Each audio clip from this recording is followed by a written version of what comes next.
There are several reasons why you should always trim the wick of your candle before lighting it. In this video, I'll show you exactly what you need to pay attention to, but don't cut off the entire candle wick as you can see here with mine, or you won't be able to light the candle at all.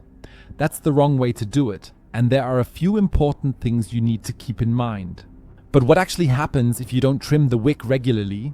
It could happen that the candles, like this one, start to burn unevenly and flare outwards because the wick is simply too long.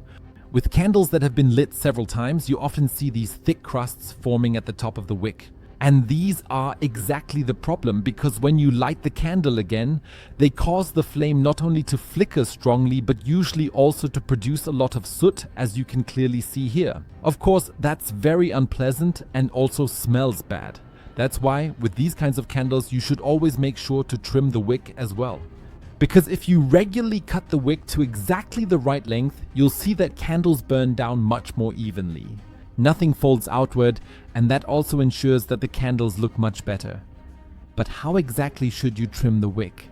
If you have larger crusts at the top end of the wick, you should always cut off at least these crusts so that the candle doesn't flicker anymore and burns better.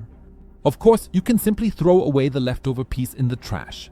If you do not have such crusts yourself, or with a new candle, you should always trim the wick so that it is still about 0.5 to 0.7 centimeters long at the end, because that's the perfect length for you to light the candle, so it doesn't flicker, doesn't produce soot, and burns down evenly.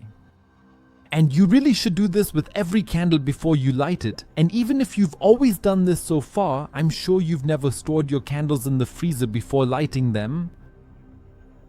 I'll explain why you should do exactly that in the video you now see on the screen. Click on it right away and check it out.